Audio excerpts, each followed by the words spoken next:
बिस्मिल्लाहिर्रहमानिर्रहीम। तमाम सुनने वालों को मेरा सलाम। मैं उस्मान खान। उम्मीद करते हैं कि आप खैर आफियत से होंगे और जहां भी होंगे अपने अहले खाना समेत खुश भी होंगे और महफूज भी। नाज़रीन कराम, एक इंतहाई अफसोसनाक वाक़या पेश आया यूनान में किश्ती डूबने का वाक़या, जिसमें तकरीबन 750 के करीब लोग मौजूद थे, जिसमें से सिर्फ 104 लोगों को बचाया जा सका, बाकी जाम बहक हो गए। नाज़रीन कराम, इस वाक़े के ज़िम्मेदारान कौन है और ये गैर कानूनी अमल कब से जारी है, इस पे आपको बताना है। और क्या ये कश्ती हादसाती तौर पर डूब गई या इसको डुबोया गया, इसके बारे में चंद इंकशाफात करने हैं। तो आपसे दरख्वास्त है कि मेरे YouTube चैनल को सब्सक्राइब कर लें और इस वीडियो को लाजमी ज़्यादा से ज़्यादा शेयर करें, ताकि बहुत से घरों के, बहुत से माओं के लाल बच सकें और घर उजड़ने से बच सकें। गैर कानूनी तौर पर गैर मुल्की सफ़र को डंकी लगाना कहते हैं और ये ट्रेंड हमारे पाकिस्तान में बढ़ता जा रहा है। गुजरात, गुजरावाला, झेलम, ये टॉप प्लेसेस है जहां पर इस चीज़ को अपने अना का और अपनी इज्जत का मामला भी समझा जाता है कि फलां का बेटा, फलां का भाई अगर गया है तो मैंने भी जाना है। तो इसके बारे में चंद इंकशाफात आपको करने हैं, इस प्रोसेस के बारे में बताना है कि किन किन मराहिल से गुजरा जाता है।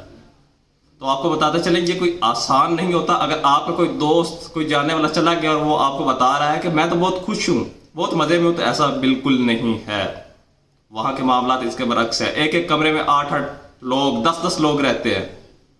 तो ये ऐसा नहीं है।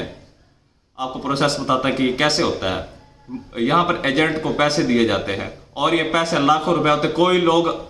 कई लोग अपने घरों के जेवरात, अपने घर, अपनी ज़मीनें, जायदाद बेच देते हैं जाने के लिए, और उनके वालिदैन उनको सपोर्ट करते हैं कि हमारा बेटा बाहर जाकर कोई बाबू बन जाएगा, हमारा बेटा बाहर जाके कमाएगा और हम गाड़ियों में घूमेंगे और हमारे पास इससे ज़्यादा प्रॉपर्टी होगी। लेकिन उनके ये ख्वाब ही रह जाते हैं। यह प्रोसेस किस तरह होता है कि इनको 7-7 दिन चलना पड़ता है और इनको पूरे दिन में सिर्फ एक पानी की छोटी बोतल दी जाती है।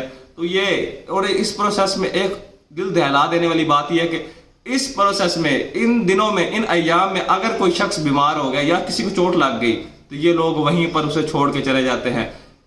वहाँ पर ही इसकी मौत हो जाती है, वहीं पर ये मर जाता है। जंगली जानवर इसे खा जाते हैं, यानी कि उन्हें इससे कोई सरोकार नहीं है। एजेंट सिफाक किस्म के लोग होते हैं। तो इसमें जिम्मेदारान कौन है? इसमें जिम्मेदारान हमारी हुकूमत है। इसमें जिम्मेदारान बिजनेसमैन है जो गरीब मजदूर का इस्तेहसाल करते हैं। अगर इन गरीब मजदूरों को यहीं पर चीज़ें प्रोवाइड की जाए तो ये क्यों इस किस्म का काम करें और क्यों अपनी जान दांव पे लगाएं? क्यों माओं के लाल और घरों के घर उजड़ जाएं? तो इसमें हुकूमत वक्त को रोकथाम भी करनी चाहिए और ऐसे वसाइल भी पैदा करने चाहिए ताकि ये गैर कानूनी अमल और इंसानी स्मगलिंग रोके जा सकते, और इन एजेंटों के खिलाफ क्रैक डाउन करना चाहिए और इन्हें करार वाकई सजा देनी चाहिए। तो इस पर हुकूमत को सख्त एक्शन लेना पड़ेगा और इसमें बिजनेसमैन भी पूरे शरीक हैं। और इसमें आपको बताना है कि ये किश्ती डूबी नहीं, डुबोई गई है। इस वाक़े में बचने वाले शख्स ने ये इंकशाफ किया है कि एक सोल्जर की शिप हमारे पास आई और उन्होंने हम पर रस्सियाँ फेंकनी शुरू कर दी हमारे किश्ती पर और हमें अपनी तरफ खींचना शुरू किया।